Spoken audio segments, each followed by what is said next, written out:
Мен сіздерге қазір Майо Кеми құлау әдісін көрсететін боламын. Алдымен тізеге отыратын боламыз.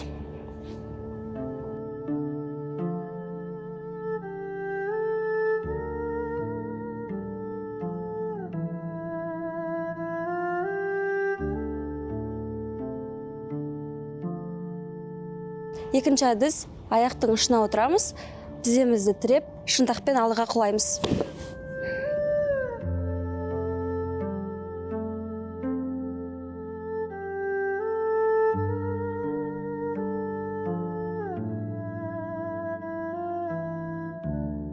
Енді Майо Кеми әдісін орнында тұрып көрсететін боламын.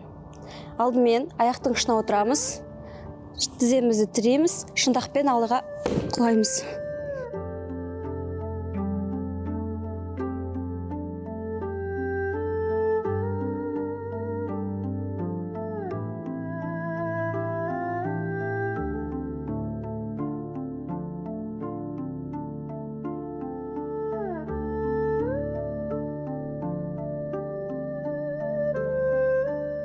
Енді сіздерге толық әдісті көрсететін боламын.